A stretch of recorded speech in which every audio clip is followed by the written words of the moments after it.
అందరికీ నమస్కారం.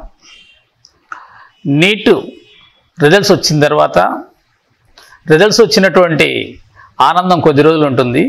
ఆ తర్వాత నుంచి మరలా ఒక విధమైనటువంటి ఆందోళన వాళ్ళలో విద్యార్థులు మొదలవుతూ ఉంటుంది. ఏ కాలేజీలో జాయిన్ అవ్వాలి అనేది, మంచి ర్యాంక్స్ వస్తాయి, తర్వాత ఏ కాలేజీలో జాయిన్ అవ్వాలి, అట్లానే కొంతమందికి మధ్యస్థంగా వస్తాయి, ప్రైవేట్ కాలేజీ వస్తుందా గవర్నమెంట్ మెడికల్ కాలేజ్ వస్తుంది అనేది ఆందోళన ఉంటుంది. ఇంకొంచెం తక్కువ మార్కులు వస్తాయి, వారికి అసలు సీట్ వస్తుందా రాదా అనే ఒక ఆందోళన ఉంటుంది. వీళ్ళందరూ కూడా ఏంటంటే మరలా బెస్ట్ మెడికల్ కాలేజ్ ఏది, అటువంటి కాలేజీలో మేము జాయిన్ అవ్వాలనేసి అనేక మందిని ఈ యొక్క డౌట్స్ అడుగుతూ ఉంటారు. వివిధ వ్యక్తులు, ఆ తర్వాత యూట్యూబ్స్లో చెప్పే వ్యక్తులు కానీ వీళ్ళందరూ కూడా డిఫరెంట్ ఒపీనియన్ చెప్తూ ఉంటారు. అంటే వాళ్ళు ఒక ర్యాంకింగ్స్ ఇస్తూ ఉంటారు. ర్యాంకింగ్స్ ఏ ఆధారంగా ఇస్తున్నారంటే గత సంవత్సరం జాయిన్ అయినటువంటి విద్యార్థులు, మెరిటోరియస్ స్టూడెంట్స్ ఎక్కడైతే జాయిన్ అయ్యారో దానికి ఫస్ట్ ర్యాంకు, ఆ తర్వాత నెక్స్ట్ అట్లాగా ఇస్తూ వెళ్తున్నారు. నిజంగా ఇది అంటే మార్కులు బాగా వచ్చి జాయిన్ అయిన స్టూడెంట్స్ బెస్ట్ కాలేజీలో జాయిన్ అనుకోవడానికి ఏమీ లేదు. కాబట్టి ఏంటి బెస్ట్ కాలేజీని మనం సెలెక్ట్ చేసుకోవటం ఏంటి, ఎలా చేసుకోవాలి అనేది ముందు ఆ పేరెంట్స్కి తర్వాత విద్యార్థులకు కూడా కొంత అవగాహన ఉండాలి.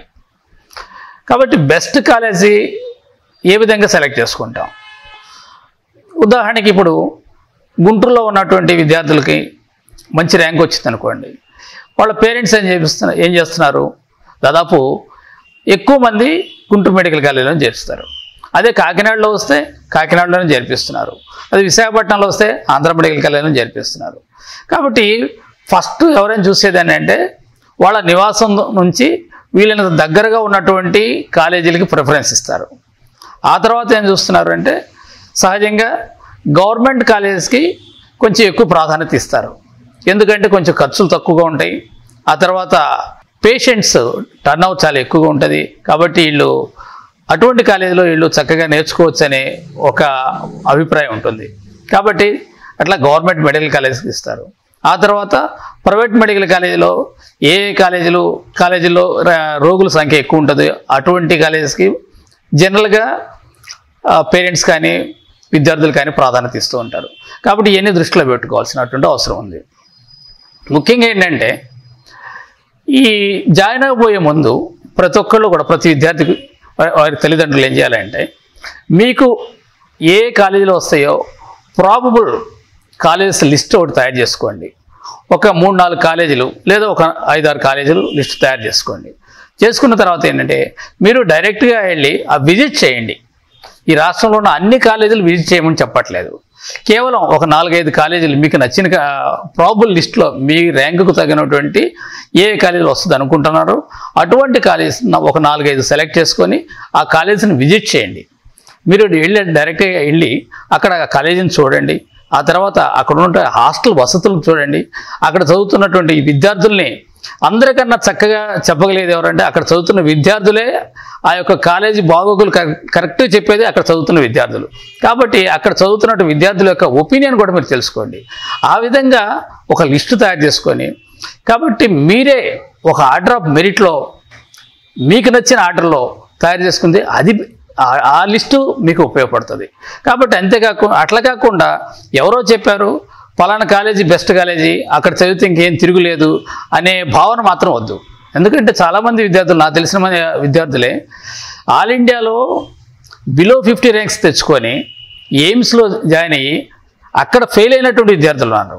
మరొక విద్యార్థి ఎయిమ్స్లోనే ఇప్పుడు పీజీలో అసలు క్వాలిఫై కూడా కాలేదు అటువంటి విద్యార్థి. కాబట్టి అటువంటి పరిస్థితులు చాలా ఉన్నాయి.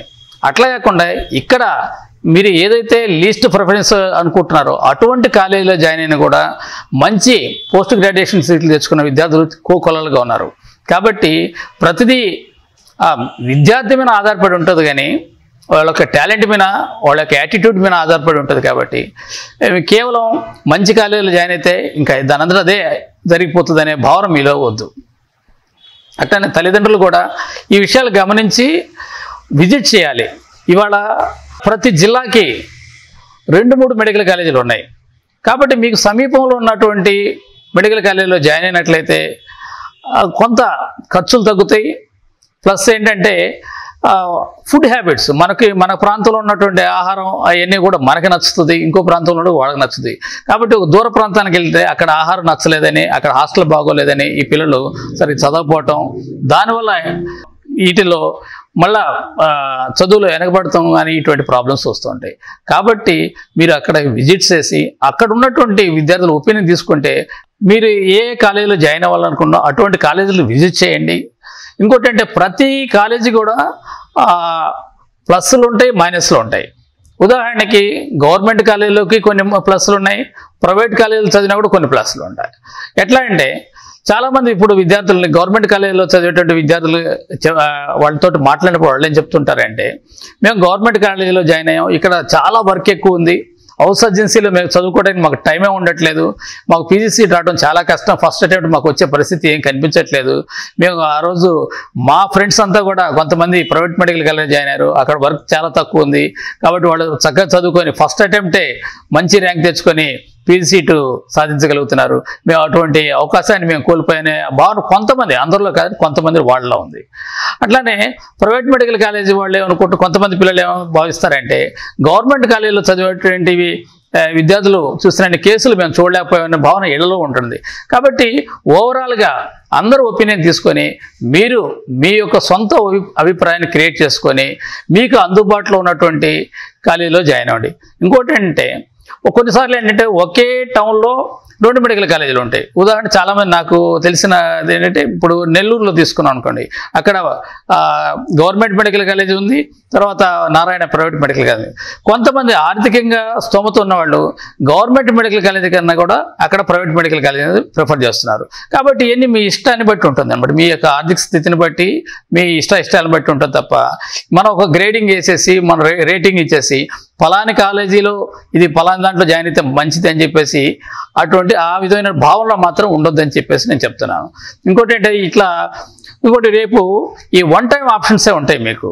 కాబట్టి ఏంటంటే మీకు సమీపంలో ఉన్నటువంటి కాలేజీ పెట్టుకోలేదండి. ఇప్పుడు మంచి ర్యాంక్ వచ్చింది, గుంటూరు విద్యార్థి గుంటూరు పెట్టకుండా మంచి ర్యాంక్ వచ్చింది కదా విశాఖపట్నం పెట్టినట్లయితే విశాఖపట్నం అలాట్ చేస్తారు. ఆ తర్వాత మీరు గుంటూరుకి వెనక్కి మళ్ళీ రావాలంటే వచ్చేందుకు అవకాశం లేదు.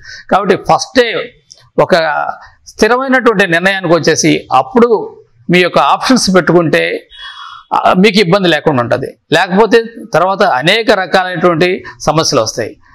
కాబట్టి ఇవాళ బెస్ట్ కాలేజీలో జాయిన్ అయ్యి ఫెయిల్ అయిన వ్యక్తులు చాలామంది ఉన్నారు. 2 ఏళ్ల క్రితం ఎస్వి యూనివర్సిటీలో ఉన్నటువంటి బెస్ట్ ప్రైవేట్ మెడికల్ కాలేజ్ ఏదైతే అనుకుంటున్నామో అందులోనే అత్యధికంగా ఎంబీబీఎస్ ఫెయిల్ అయినటువంటి చరిత్ర ఉంది. కాబట్టి ఇవాళ లీస్ట్ ప్రిఫరెన్స్ ఇచ్చే కాలేజీలో చదివి బెస్ట్ ర్యాంక్స్ సాధించిన వ్యక్తులు కూడా చాలామంది ఉన్నారు. కాబట్టి ఏది కూడా అక్కడ ఫలానా కాలేజీలో జాయిన్ అయితే అసలు చదవటం వేస్ట్, అక్కడ సీట్ వేస్ట్ అటువంటి భావన వద్దు. ఎందుకంటే ఈ సీట్ రావడం అనేది చాలా కష్టమైంది, మీ అందరికీ తెలిసిందే. సీట్ రాని విద్యార్థులు దాదాపు ₹1 కోటి ఖర్చు పెట్టి వివిధ కాలేజీలో చేరటం లేదా ఈ ఇతర దేశాలు వెళ్ళి కూడా చదువుకోవడం జరుగుతుంది. కాబట్టి వచ్చిన సీట్ని మీకు ఇష్టంగా చదువుకున్నట్లయితే మీరు ఇంతకన్నా కొంచెం ఇంకా శ్రద్ధగా చదివితే భవిష్యత్తులో మీరు పీజీ సీట్లో జాయిన్ అయినప్పుడు ఇంకంత ఆల్ ఇండియా ఇన్స్టిట్యూట్స్లో కూడా మీ అందరూ కూడా మంచి ర్యాంక్స్ సాధించే అవకాశం ఉంటుంది. కాబట్టి మీరు ఏ కాలేజీలో అయితే జాయిన్ అవుతారో దాన్ని ఇష్టపడి చక్కగా చదువుకోండి. కాబట్టి అన్నిటికన్నా ముఖ్యంగా బెస్ట్ కాలేజీ ఏదంటే మీకు వచ్చిన కాలేజీ, మీకు నచ్చిన కాలేజీ. అంతేగాని ఎవరో చెప్పారని చెప్పేసి దాన్ని ఎప్పుడు ఫాలో అవ్వకండి. రేపు మెడికల్ కాలేజీలో జాయిన్ అయిపోయే విద్యార్థులందరికీ నా హృదయపూర్వక శుభాకాంక్షలు.